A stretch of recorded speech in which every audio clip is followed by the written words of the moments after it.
No, no, no, no, no, no. Good morning, good evening, and good night to everyone out there on the internet. You're listening once again to Lancing with myself with Steve D from Tin Star Games. It's the weekly 5-minute show where I talk about being a freelance game designer and creative when you're low on spoons and low on cash. Today, I want to talk about one of the biggest mistakes that young gamers make, and that is going too big. Way back in the 30s somewhere, I should really look these sums up. Way back around episode 30 or something, I talk about make it ugly first, pretty later. It's also really important to make small things first, big things later. When I was starting out, in my late teens, early 20s, I wanted to copy the games that I loved. And I wanted to make big, huge RPGs. I wanted to make things like Palladium games and Dungeons and Dragons and with complex armors and backgrounds and power sets. And I, wrote out tons of power sets and things. But the first game that I actually finished was about 10 pages long, and it was really simple, and it was about, high-trained, crack, superhuman death squads, surviving the jungle. It was basically because I liked watching Predator and Aliens, and I wanted to make a movie about those guys. I want to make a game about those guys.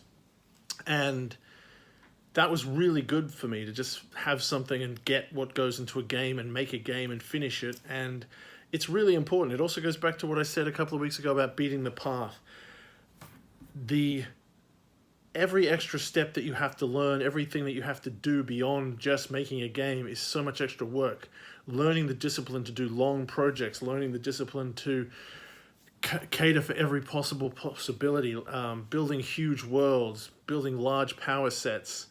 There's so much that has to go into a game. And it's really important to just work your way up to that. If you start trying to make something as big as Dungeons and Dragons or, Vampire or whatever, it's just a huge mountain to climb for your first day out. So it's really important to just start small. And that doesn't matter whether you're in role-playing games or board games or computer games or anything, if you're art, writing, scripting, just write the smallest possible thing that you can that still has a start and an end. Write a 1-minute script, write a 20-word story, write a 100-word story. Write a 1,000-word story. Whatever it is, write a game that's 1 page. Write a game that fits on a business card or a postcard. Write a game that fits in a tweet. Write a game that you can make in 20 minutes. There's a thing on the line called the 10-minute game challenge, I think, where you can just make a game in 10 minutes. It's insane, but it's really good for you to make something that you can finish, and to get happy with what you can make and get the start and the end of the finish of the process and have a game that has a start and a middle and an end. These things are the best kind of things you can do to train yourself. And it doesn't have to be a light game. It can be a good game. It can be a solid game, but start small, right? Try to really narrow yourself down and just go, look, yeah, I still want to make that big game. I've got this big vision, my first big, magnum opus.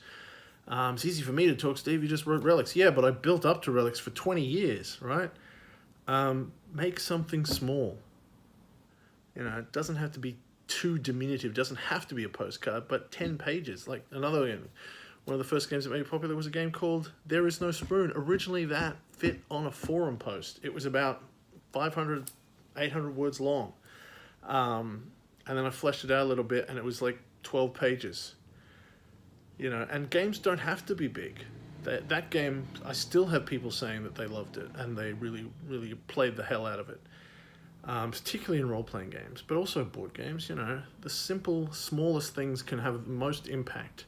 So you're not selling yourself short, but what you are doing is building your muscles.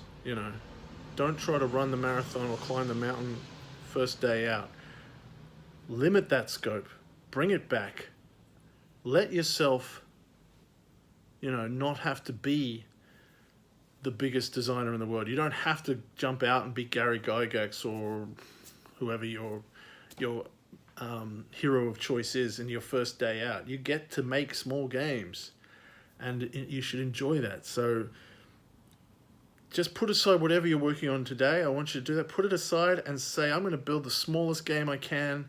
I'm just going to pick something simple and light. I'm going to do a jam. I'm going to get an idea. I'm going to do the 10-minute thing. I'm just going to say, give me something. I'm going to spend 24 hours or an hour on it or something. I'm just going to make a game and I'm going to be happy with it. It's going to be 10 pages. It's going to be 20 pages or something.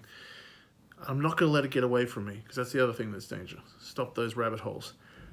Way back in the really first episode of The Simpsons, there's a bit where Marge does her art class, and her really encouraging art teacher says, you know, when you finish, the last thing you have to do to finish a painting is to step back, and then it belongs to the ages.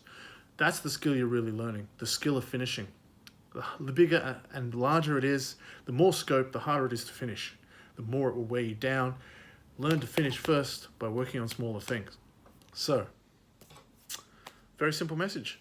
Small first, big later. That's it for this week. See you next time. Be good, bat dogs, play games, have fun.